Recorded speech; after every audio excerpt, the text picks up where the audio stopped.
नमस्कार साथियों, मैं गिरिजेश चौरसिया स्वागत करता हूं आप सभी का संविधान के इस छोटे से क्लास में।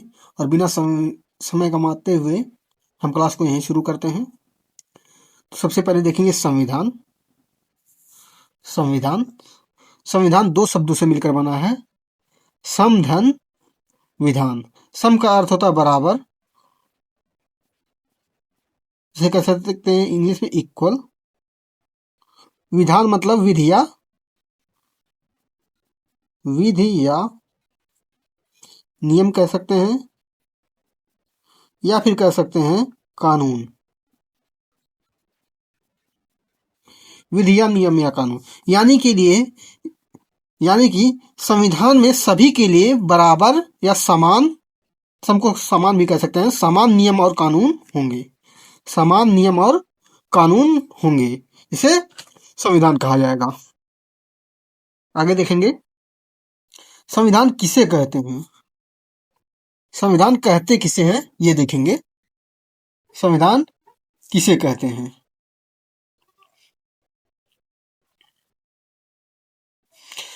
किसी देश को चलाने के लिए जिस विधि या कानून की आवश्यकता होती है उसे संविधान कहते हैं। एक क्वेश्चन तो ये आपसे पूछ लेगा कि संविधान किसे कहते हैं।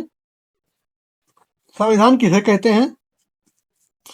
तो किसी देश को चलाने के लिए जिस विधि या कानून की आवश्यकता होती है उसे संविधान कहते हैं। जैसे भारत का संविधान, ब्रिटेन का संविधान, ब्रिटेन का, अमेरिका का संविधान।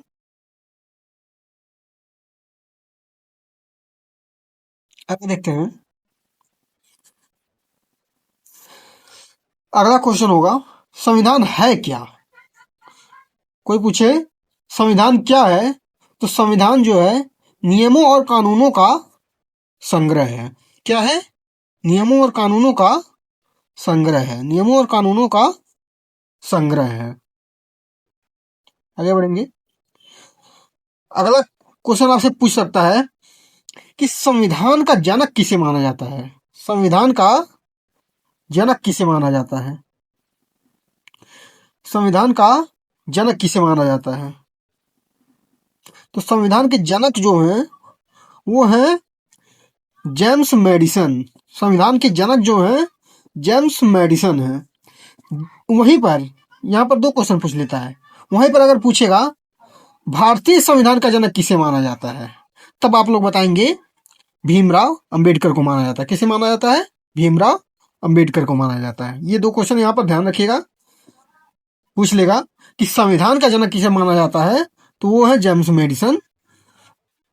और पूछे भारतीय संविधान का जनक किसे माना जाता है, तो डॉक्टर भीमराव अंबेडकर को माना जाता है। ये चीजें यहाँ ध्यान रखिएगा। आगे बढ़ेंगे।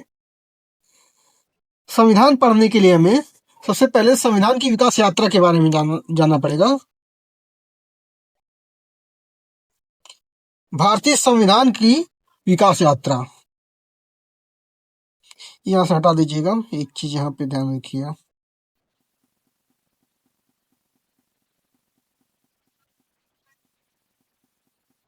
यहाँ नहीं रहेगा।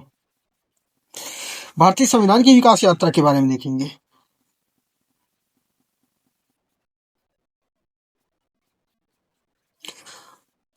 तो सबसे पहले हम यहाँ विकास की यात्रा के बारे में देखने से पहले हम देखेंगे सबसे पहले कंपनी के अधीन शासन।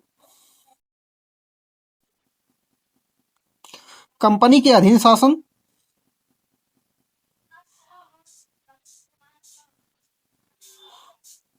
और दूसरा देख लेंगे ब्रिटिश क्राउन के अधीन शासन। एक तो कंपनी के अधीन शासन हो जाएगा, दूसरा ब्रिटिश क्राउन के अधीन शासन। कंपनी के अधीन शासन जो है वो होगा 1773 से लेकर 1853 ईस्वी तक, यानी कि 1853 के अधिनियम तक। फिर 1853 से होगा 1947 तक ब्रिटिश क्राउन के अधीन शासन। चलिए इसके बारे में हम डिटेल्स में देख लेते हैं। सबसे पहले देखेंगे कंपनी के अधीन शासन के बारे में। कंपनी के अधीन शासन कब से कब तक है? 1773 से 1853 ईस्वी तक।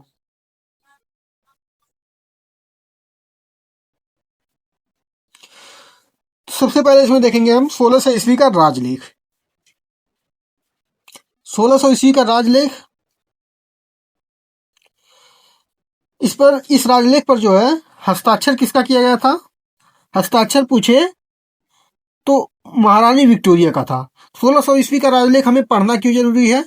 क्योंकि जो ईस्ट इंडिया कंपनी थी, इसकी स्थापना इसी राजलेख के या इसी अधिनियम के अंतर्गत हुई थी। और इस पर हस्ताक्षर किसका था? महारानी विक्टोरिया का। और इस कंपनी की जो है स्थापना जब हुई थी, वो कहाँ हुई थी? तो ब्रिटेन में। कब हुई थी? 31 दिसंबर 1600 ईस्वी में। ये ब्रिटेन में हुई थी, ना कि भारत में। भारत का डेट अलग है, उसे अभी आगे देखेंगे। जब इसकी स्थापना हुई उस समय इसका नाम क्या था? तत्कालीन नाम जो था इसका कंपनी का, merchant of adventures. Merchant of adventures क्या था? Merchant of adventures. Merchant of adventures. पूछे जिस समय कंपनी की स्थापना हुई उस समय कंपनी का नाम क्या रखा गया था? तो मर्चेंट ऑफ एडवेंचर्स। आगे देख लेंगे। कंपनी जो थी इसमें कई लोगों की भागीदारी थी। तो भागीदारी जो है कितने लोगों की थी?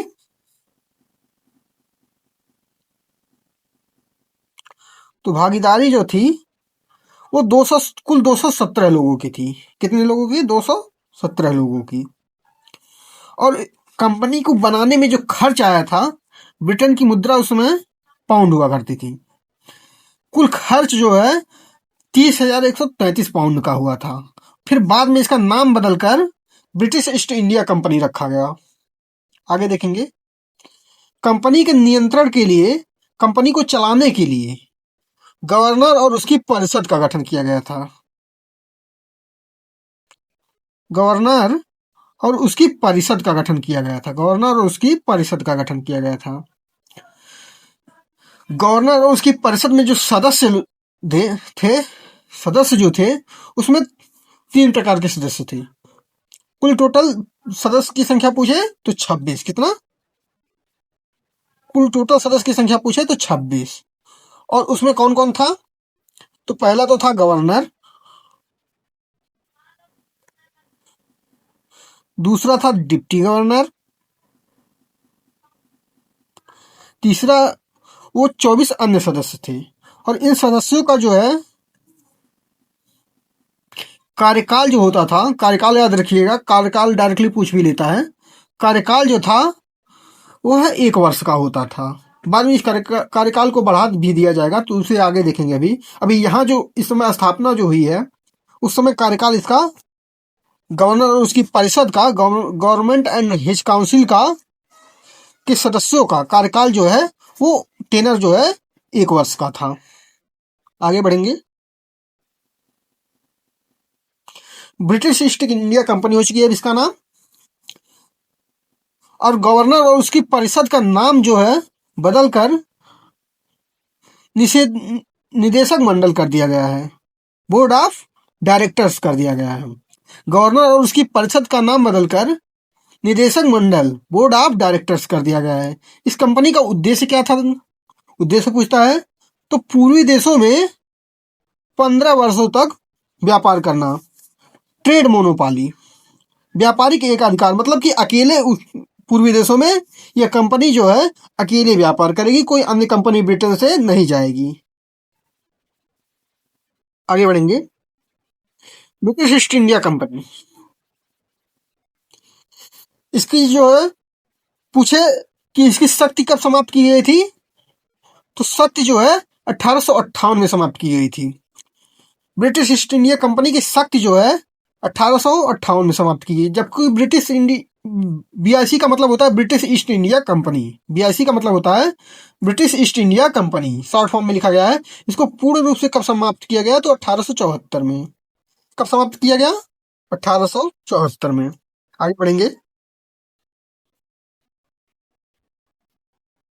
और पूछता है, काफी ज्यादा बार पूछा हुआ है कि कंपनी की स्थापना के समय मुगल बादशाह कौन था। कंपनी की स्थापना के समय मुगल बादशाह कौन था? तो देखेंगे उस समय मुगल बादशाह जो हुआ करता था, जिस समय कंपनी की स्थापना हुई, जिस समय कंपनी बनी थी, उस समय अकबर था। अकबर का कार्यकाल कब से कब तक है? 1556 ईसा पूर्व से ईस्वी से 1605 ईस्वी तक। और कंपनी के भारत में स्थापना के समय कंपनी के भारत में स्थापना के समय मुगल बादशाह पूछे तो जहांगीर था। मुगल बादशाह कौन था? जहांगीर था। इसी को लाकर अंग्रेज जो है दारू वारू पिला दिए थे। इसने कहा अंग्रेजों को क्या चाहिए, तो उन्होंने कोठी मांगी थी। व्यापारिक कोठी स्थापित तभी की थी। बाकी की चर्चा हम इतिहास में करेंगे, यहाँ ज्यादा नहीं जानेंगे। आगे बढ़ेंगे।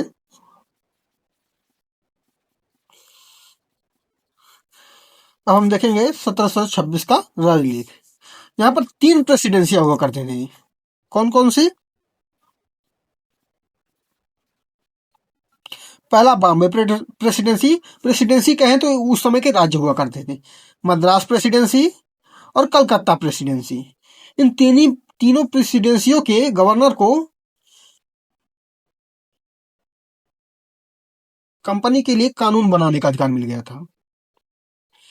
यानी कि ये तीनों प्रेसिडेंसियों के गवर्नर जो है कंपनी के लिए कानून बनाएंगे। आगे बढ़ेंगे। अब देखेंगे 1773 का नियामक अधिनियम। 1773 का नियामक अधिनियम 1773 का नियामक अधिनियम इसे जो है 1773 का 1700 कलर चेंज कर लेते हैं। 1773 का रेगुलेटिंग एक्ट भी कहा जाता है। इसे 1773 का रेगुलेटिंग एक्ट भी कहा जाता है। क्या कहा जाता है? रेगुलेटिंग एक्ट भी कहा जाता है। यहाँ ये चीज छूट गई है, इसको आप लोग नोट कर लीजिएगा।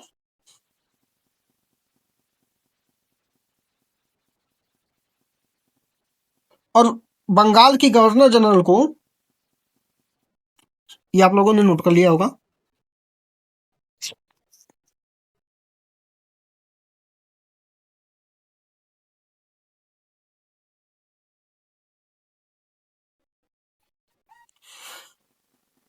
बंगाल की गवर्नर जनरल का पद हटा करके बंगाल के गवर्नर का पद हटा करके 1773 का रेगुलेटिंग एक्ट के तहत ये जो अधिनियम आया था, इसके अंतर्गत पहला पॉइंट का था कि बंगाल का जो गवर्नर का पद था उसे हटाकर बंगाल का गवर्नर जनरल बना दिया गया। क्या थोड़ी सी चेंजिंग की गई थी, सिर्फ गवर्नर को गवर्नर जनरल बना दिया गया था।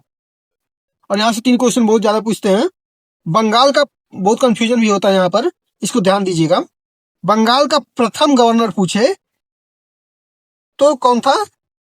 Robert Clive. बंगाल का प्रथम गवर्नर पूछे तो कौन था? Robert Clive.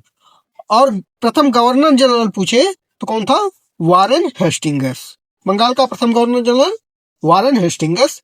और बंगाल का अंतिम गवर्नर पूछे तो वो भी वारेन हेस्टिंग्स ही था। कौन? वारेन हेस्टिंग्स ही था। अंतिम गवर्नर पूछे तो वारेन हेस्टिंग्स, क्योंकि जो उसका अंतिम होता था उसी को बदल करके जो है अगला बनाया जाता था। जैसे भारत के प्रधानमंत्री हैं, इस समय किसी प्रधानमंत्री मोदी हैं, तो इन्हें प्रधानमंत्री का नाम बदलकर कुछ और कर दिया जाए। प्रधानमंत्री का नाम बदल करके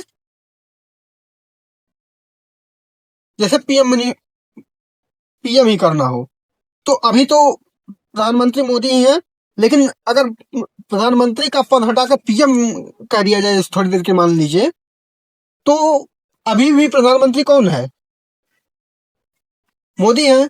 और अगला पीएम जो बनेंगे, जो पीएम का पद होगा उस पर भी तो मोदी ही जाएंगे। तो इसी तरह से जो बंगाल का गवर्नर था अंतिम, वो वारेन हेस्टिंग्स था, लेकिन जब इस पद को हटा दिया गया तो गवर्नर जनरल का जब पद लाया गया तब भी कौन बना है? वारेन हेस्टिंग्स ही। आगे बढ़ेंगे। इस अधिनियम में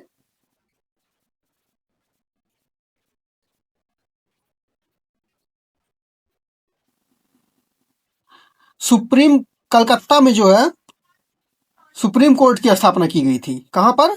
कलकत्ता में सुप्रीम कोर्ट की स्थापना की गई थी। पहली बार भारत में सुप्रीम कोर्ट की स्थापना पहली बार जो हुई थी वो कलकत्ता में सन 1774 ईस्वी में हुआ था। कब हुआ था? सन 1774 ईस्वी में। कहां पर हुआ था? कलकत्ता में हुआ था। भारत में सुप्रीम कोर्ट के मुख्य न्यायाधीश पूछे, सबसे पहले मुख्य न्यायाधीश कौन थे? तो सर एलिजाह इम्पे थे। कौन थे? Sir Elijah Impey. और पूछे उसमें कौन कौन कौन था सुप्रीम कोर्ट में? तो एक मुख्य न्यायाधीश था और 3 अन्य सदस्य थे। मुख्य न्यायाधीश में सर पहले तो सर एलिजाह इम्पे थे। 3 अन्य जज देखेंगे तो पहले हैं लीमेस्टर, दूसरे हैं चैम्बर और तीसरा देखेंगे तो वाइड है। कौन है? वाइड। तीसरा वाइड है। आगे बढ़ेंगे।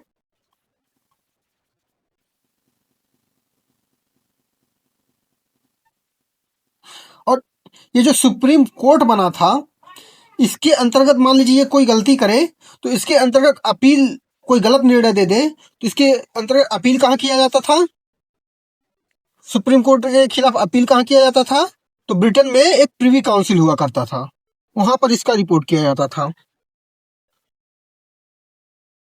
और पूछे बंगाल का गवर्नर जनरल प्रथम बार कब बनाया गया था? तो जब 1757 ईस्वी में प्लासी का युद्ध हुआ था, उस युद्ध के बाद रॉबर्ट क्लाइव को बंगाल का गवर्नर जनरल बना, तभी प्रथम बार ये गवर्नर का पद सृजित किया गया। आगे बढ़ेंगे।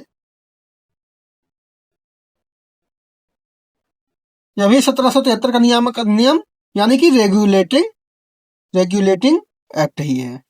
रेगुलेटिंग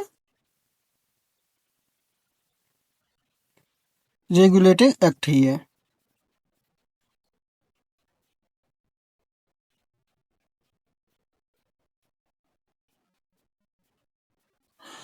इसकी देख रेख के लिए 2 संस्थाएं बनाई गई थी।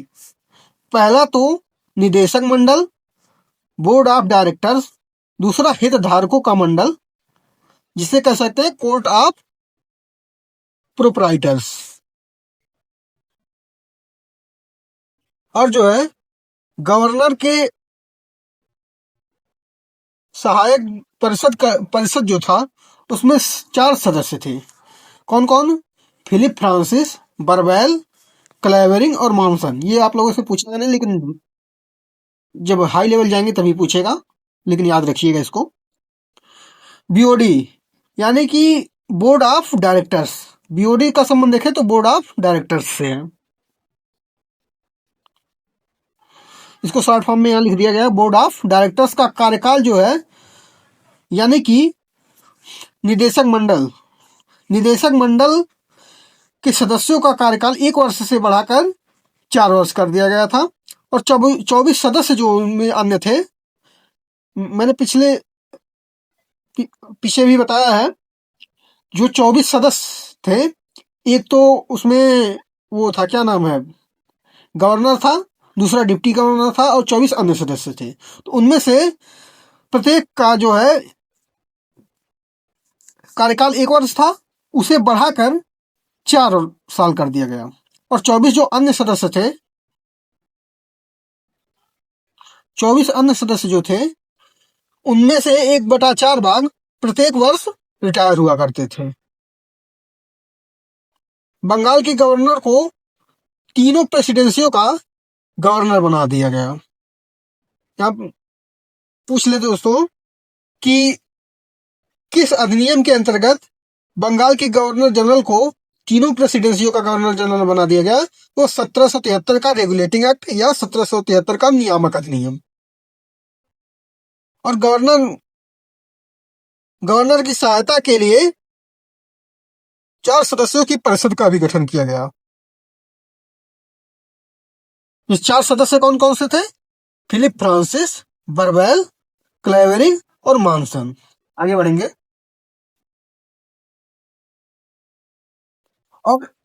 और एक चीज और यहाँ की गई थी, ध्यान रखिएगा।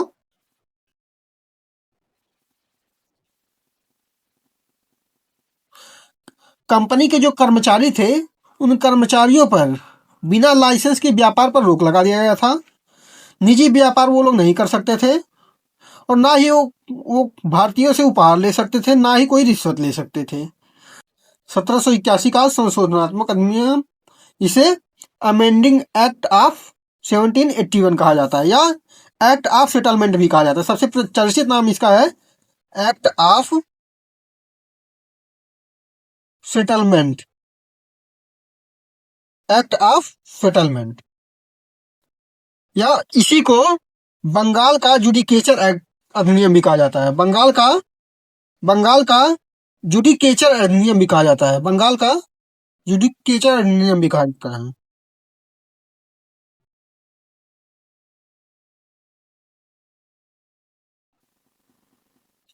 इसके अंतर्गत देखेंगे इसका उद्देश्य क्या था।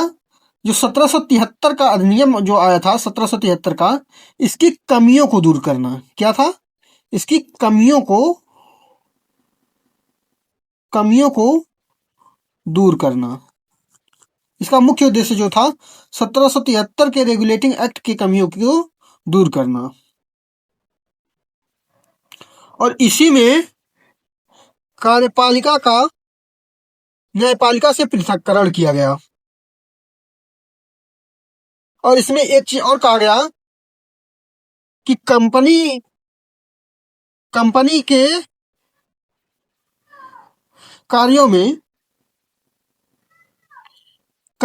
कार्यों में गवर्नर जनरल जो भी करेगा, उसमें जो है सुप्रीम कोर्ट कोई भी हस्तक्षेप नहीं करेगा। जो कलकत्ता का सुप्रीम कोर्ट बनाया गया था, इसका कोई भी हस्तक्षेप गवर्नर जनरल के कार्यों में, कंपनी के लिए जो भी कार्य करेगा, उसमें कोई हस्तक्षेप सुप्रीम कोर्ट नहीं करेगा।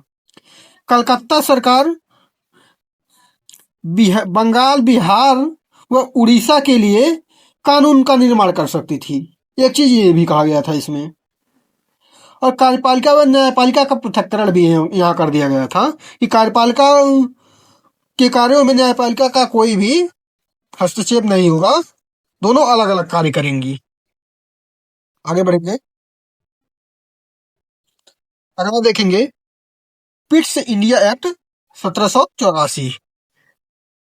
पिट्स इंडिया एक्ट 1784 यह 1781 के संशोधनात्मक अधिनियम की असफलता के बाद आया था। इसी पूछे किस अधिनियम के अंतर्गत भारतीय राज्य को ब्रिटिश ताज यानी ब्रिटिश क्राउन ब्रिटिश क्राउन का अधीन किया गया, तो वो पिट्स इंडिया एक्ट के अंतर्गत किया गया था। कंपनी के अधिकतम भारतीय राज्य को ब्रिटिश ताज के नियंत्रण में कर दिया गया था। व्यापारिक एवं राजनीतिक कार्यों को अलग अलग कर दिया गया था। व्यापार नियंत्रण के लिए बोर्ड ऑफ डायरेक्टर्स था, और राजनीति के नियंत्रण के लिए बोर्ड ऑफ कंट्रोल की स्थापना की गई थी। जो ब्रिटिश ताज के अंतर्गत थे, इन क्षेत्रों को पहली बार यहीं पर ही ब्रिटिश भारत कहा गया था। आगे बढ़ेंगे। बोर्ड ऑफ कंट्रोल देख लेंगे।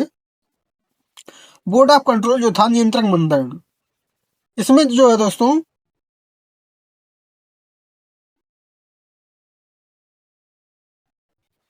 3 सदस्य थे। 3 कह रहे हैं, 6 टोटल 6 सदस्य थे। टोटल 6 सदस्य थे, जिसमें चांसलर ऑफ एक्सचेकर से एक था, राज्य सचिव एक था, और प्रिवी काउंसिल के 4 सदस्य थे। प्रिवी काउंसिल के 4 सदस्य थे। और यहाँ पर गवर्नर जनरल के सदस्यों की संख्या 4 से घटाकर 3 कर दी गई थी। परिषद में, गवर्नर जनरल की परिषद में सदस्यों की संख्या 4 से घटाकर 3 कर दी गई थी। और देखेंगे,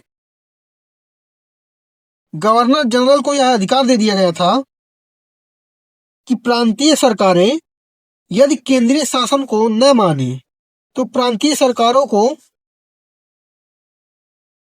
बर्खास्त कर सकता है। गवर्नर जनरल जो था वह अगर प्रांतीय सरकारें केंद्रीय शासन को न माने तो तो गवर्नर जनरल प्रांतीय सरकारों को बर्खास्त कर सकता है। जैसे आधुनिक ही देख लीजिए, केंद्र में तो प्रधानमंत्री नरेंद्र मोदी है और यहाँ हम यूपी से हैं तो हम यूपी की बात करेंगे, तो यूपी के सीएम योगी आदित्यनाथ हैं। और यदि ये मोदी का कानून नहीं मानते हैं तो मोदी सरकार इन्हें बर्खास्त कर सकती है। यही उस समय के गवर्नर जनरल के पास यही शक्ति थी। और भारत इसी के अंतर्गत भारत में द्वैध शासन प्रणाली की शुरुआत हुई थी। आगे बढ़ेंगे।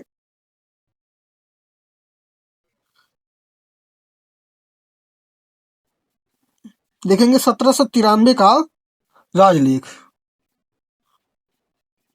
Chartered act of 1793। इसमें कंपनी के व्यापार के एकाधिकार को 20 वर्ष के लिए बढ़ा दिया गया था। बोर्ड ऑफ कंट्रोल नियंत्रण मंडल के सदस्यों को वेतन जो है भारतीय राजस्व से दिया जाना था। बस इसके बारे में इतना ही देखेंगे, इससे ज्यादा इसमें नहीं देखना है। आगे बढ़ेंगे। 1813 का राजलेख, चार्टर एक्ट ऑफ 1813। इसमें जो है ब्रिटिश सरकार प्रतिवर्ष भारत में शिक्षा पर 1 लाख रुपए खर्च करेगी। कितना? 1 लाख रुपए खर्च करेगी। और ब्रिटिश भारत में ईसाई धर्म का प्रचार करने की स्वतंत्रता भी मिल गई। कंपनी के व्यापारिक एकाधिकार को इसी एक्ट के अंतर्गत समाप्त भी कर दिया गया। पूछे, कंपनी के व्यापारिक एकाधिकार को किस अधिनियम के अंतर्गत समाप्त किया गया था या किस राजनीति के अंतर्गत समाप्त किया गया था? तो 1813 का चार्टर एक्ट ऑफ 1813। लेकिन जो है इसमें एक चीज ध्यान रखिएगा, कंपनी का चीन के साथ व्यापार एवं चाय के व्यापार का एकाधिकार बरकरार रहेगा। यानी कि कंपनी चीन के साथ सिर्फ व्यापार करेगी और चाय के व्यापार पर एकाधिकार रहेगा। चाय का व्यापार कोई अन्य कंपनी ब्रिटेन की नहीं कर सकती है और चीन के साथ ब्रिटेन की कोई भी कंपनी व्यापार नहीं कर सकती, जबकि भारत के साथ कर सकती है। और भारत में जो है सिर्फ चाय का व्यापार कोई अन्य कंपनी नहीं कर सकती, बाकी सारी कंपनी सब चीज का व्यापार कर सकती है। आगे बढ़ेंगे।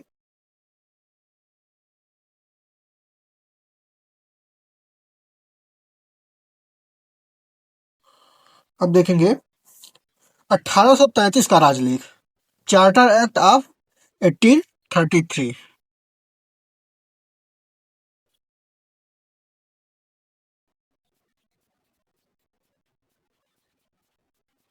इसी में मैकाले की अध्यक्षता में प्रथम विधि आयोग का गठन किया गया था। इसी राजलेख के अंतर्गत या इसी एक्ट के अंतर्गत भारत में प्रथम विधि आयोग का गठन किया गया था।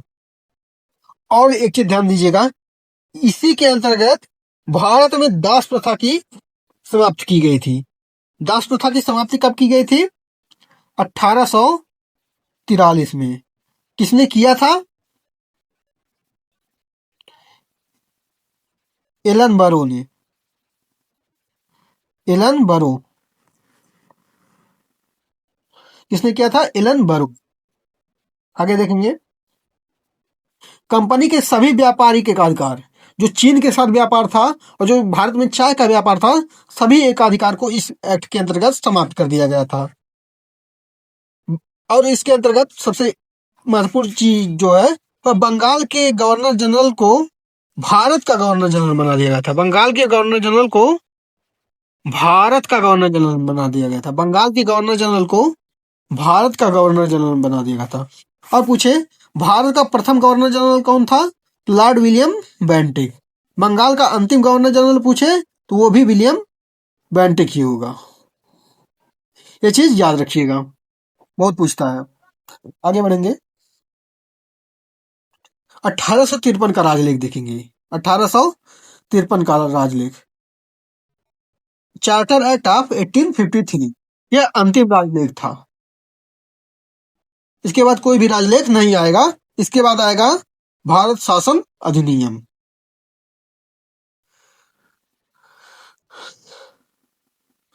इसके अंतर्गत डलहौजी ने कंपनी के प्रशासन में सुधार के लिए बिल बनाया था और विधायी कार्य के लिए 12 सदस्यों की एक विधान परिषद का गठन भी किया गया था। और क्या किया गया था? बंगाल के प्रशासन के लिए लेफ्टिनेंट गवर्नर की नियुक्ति की गई थी। इस और जो है विधायी कार्य के लिए जो 12 सदस्यों का की एक विधान परिषद का जो गठन किया गया था, इसका कार्य क्या था? पूरे भारत के लिए जो है कानून बनाना। ये विधान परिषद जो थी वो पूरा भारत के लिए कानून बनाती थी।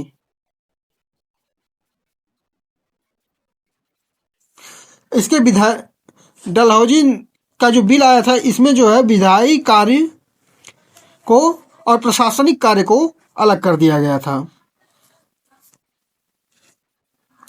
और एक चीज इसमें किया गया था, कंपनी के जो कर्मचारियों की नियुक्ति जो थी वो कॉम्पिटिटिव एग्जाम बेस्ड पर थी। कॉम्पिटिटिव एग्जाम बेस्ड पर कंपनी के कर्मचारियों की नियुक्ति प्रथम बार की गई थी। और जो निदेशक मंडल था, इसके सदस्यों की संख्या 24 से घटाकर 18 कर दी गई थी। और पहली बार सिविल सेवा में भारतीयों को शामिल करने का प्रावधान इसी एक्ट के अंतर्गत आया था। और जो ये 24 सदस्यों की संख्या घटाकर 18 की गई थी, इसमें 18 सदस्यों में 6 सदस्य ब्रिटिश ताज द्वारा मनोनीत किए जाते थे। आगे बढ़ेंगे तो क्लास को यही समाप्त करते हैं, क्योंकि क्लास काफी लंबी हो जा रही है। Thank you. स्टडी विद क्रिजियस नाम से हमारा टेलीग्राम चैनल है, जिनको पीडीएफ चाहिए ज्वाइन कर लें। बाकी अगर वीडियो अच्छा लगा हो तो लाइक और सब्सक्राइब जरूर करें। धन्यवाद।